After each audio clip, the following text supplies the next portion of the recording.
to our continuing focus on what's been happening in Uttar Pradesh. More horrific details coming out in the murder of Kunda DSP Ziaul Haq. The details of the autopsy are now out.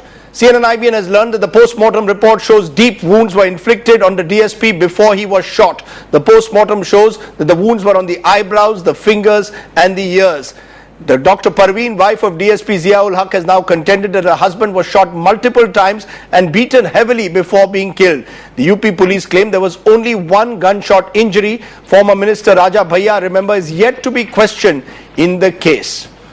But a short while ago, National Bureau Chief Bhupender Chaubey has spoken to the Uttar Pradesh Chief Minister Akhilesh Yadav, asking him if the main accused and Raja Bhaiya, his former minister, are being protected by his government. Listen in to that exclusive interview.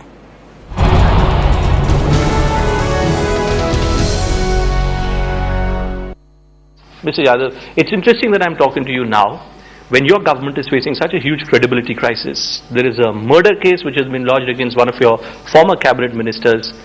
Are you feeling disappointed today occupying this chief minister's chair?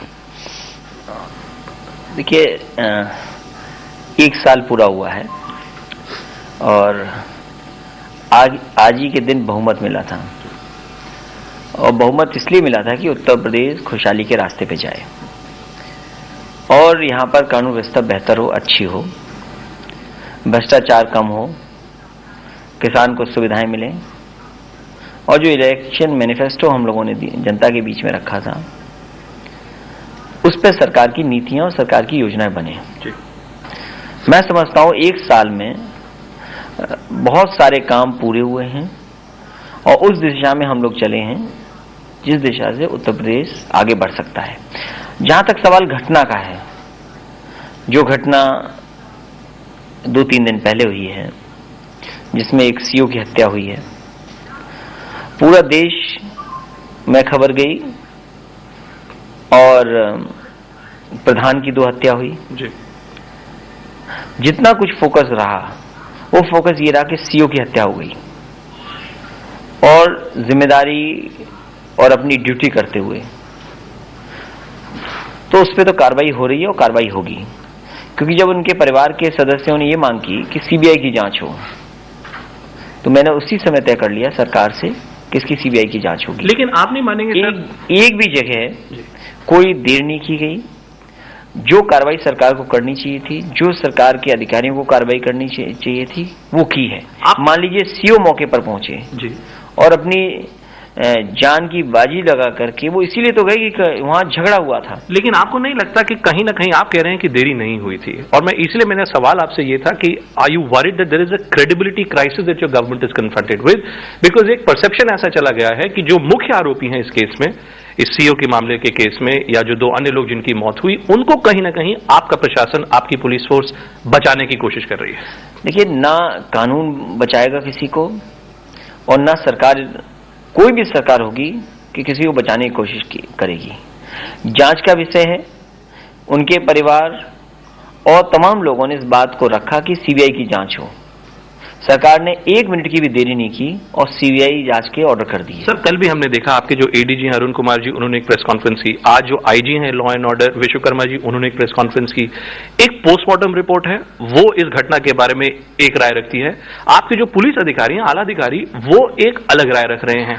कहीं ना कहीं ऐसा लग रहा है कि जो CO के ऊपर जो मारपीट हुई है, उनके साथ जो चोट लगाई गई है, जो घोर निंदनीय काम किया गया, extremely deplorable, it seems as if the police wants to put a completely different spin on these facts, which is why I come back to it.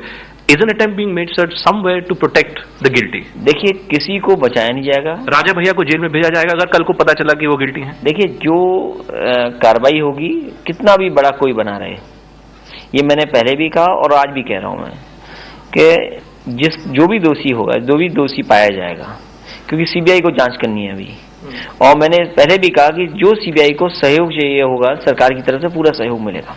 Is it true that as far as law and order in UP is concerned, law and order हमेशा से देखा गया है कि Samajwadi party regime में एक बड़ा tricky subject होता है? क्या आप सेटिस्फाइड हैं जिस प्रकार से कानून व्यवस्था आपके कार्यकाल में 1 साल में जिस तरीके से चरमरा गई है एक तरीके से? Because there are riots which are taking place, there is curfew which is taking place, what's going on sir? आप जिस घटना के बारे में जानना चाहें आप जान सकते हैं। कार्रवाई हुई है। मान लीजिए अम्बेडकर नगर की चर्चा बहुत हुई जिन लोगों ने उसको विवाद बनाया, जिसने बढ़ाया, वो लोग जेल में हैं, बहुत सारे लोग। आप जानकारी करिए किस दल के लोग हैं।